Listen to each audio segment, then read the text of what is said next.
हर हर महादेव भक्तों, कैसे हैं आप सब। आशा करती हूँ आप सब ठीक होंगे। आज मैं आपको सुनाने वाली हूँ आंवला की एकादशी की पौराणिक कहानी।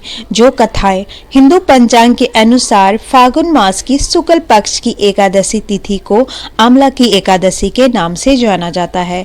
इस साल आंवला की एकादशी 10 मार्च को एकादशी का व्रत किया जाएगा। सभी एकादशियों में आंवला एकादशी को सर्वोत्तम स्थान पर रखा गया है। आंवला की एकादशी को कुछ लोग आंवला एकादशी या आमी 11 भी कहते हैं। इसे रंग भरी एकादशी के नाम से भी जाना जाता है।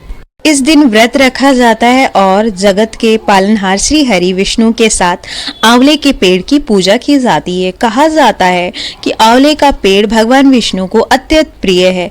इस दिन पूजा के दौरान आंवला की एकादशी की व्रत कथा पढ़ने का विधान है। इससे भगवान विष्णु शीघ्र प्रसन्न होते हैं। ऐसे में चलिए जानते हैं कि आंवला की एकादशी की पौराणिक कथाएं क्या है। पौराणिक मान्यता के अनुसार वैदिशा नाम का एक नगर था। उस नगर में ब्राह्मण, क्षत्रिय, वैश्य और शूद्र रहते थे। वहां रहने वाले सभी नगरवासी विष्णु भक्त थे और वहां कोई भी नास्तिक नहीं था। इसके राजा का नाम था चैत्ररथ। राजा चैत्ररथ विद्वानों थे और वह बहुत धार्मिक थे।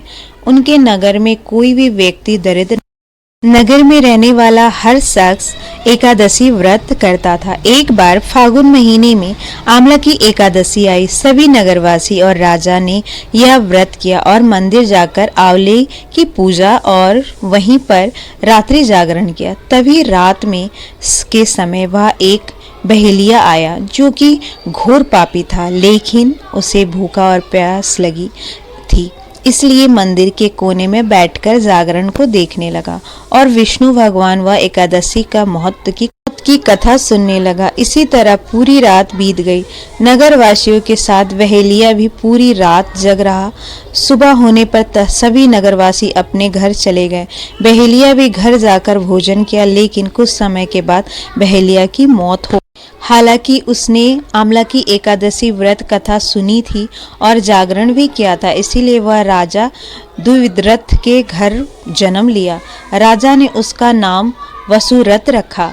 बड़ा होकर वह नगर का राजा बना। एक ही दिन वह शिकार पर निकला, लेकिन बीच में ही मार्ग भूल गया। रास्ता भूल जाने के कारण वह एक पेड़ के नीचे सो गया। थोड़ी देर बाद वही मलेच्छ आया और राजा को अकेला देखकर उसे मारने की योजना बनाने लगा। उन्हें कहा कि इसी राजा के कारण उन्हें देश निकाला दिया गया था, इसीलिए इसे हमें मार देना चाहिए। इस बात से अनजान राजा सोता रहा। मलेच्छों ने राजा पर हथियार फेंकना शुरू कर दिया, लेकिन उन्हें शास्त्र राजा पर फूल बनकर गिरने लगे। कुछ ही देर के बाद सभी मलेच्छ जमीन पर मृत पड़े थे। वही जब राजा की नींद खुली तो उन्हें देखा कि कुछ लोग जमीन पर मृत पड़े हैं। राजा समझ गया कि वह सभी उसे मारने के लिए आए थे, लेकिन किसी ने उन्हें ही मौत की नींद सुला दी। यह देखकर राजा ने कहा कि जंगल में ऐसा कौन है जिससे उसने उसकी जान बचाई। तभी आकाशवाणी हुई कि हे राजन, भगवान विष्णु ने तुम्हारी जान बचाई है। तुमने पिछले जन्म में आंवला की एकादशी व्रत कथा सुना था और उसी का फल है कि आज तुम शत्रुओं से घिरे होने के बावजूद जीवित हो। राजा अपने नगर लौटे और सुखी पूर्वक राज करने लगे और धर्म के कार्य करने लगे। जो भी ये कथा सुने उनका भी भला हो, जिसने सुनाया उनका भी भला हो। भगवान विष्णु सब पर अपनी कृपा बरसाए। आंवला एकादशी की आप सबको हार्दिक अभिनंदन। अगर आपको मेरी ये वीडियो पसंद आई हो तो प्लीज़ आप मेरे चैनल को लाइक करना, सब्सक्राइब करना और शेयर करना ना भूलें। हर हर महादेव। जय शिव शंभू।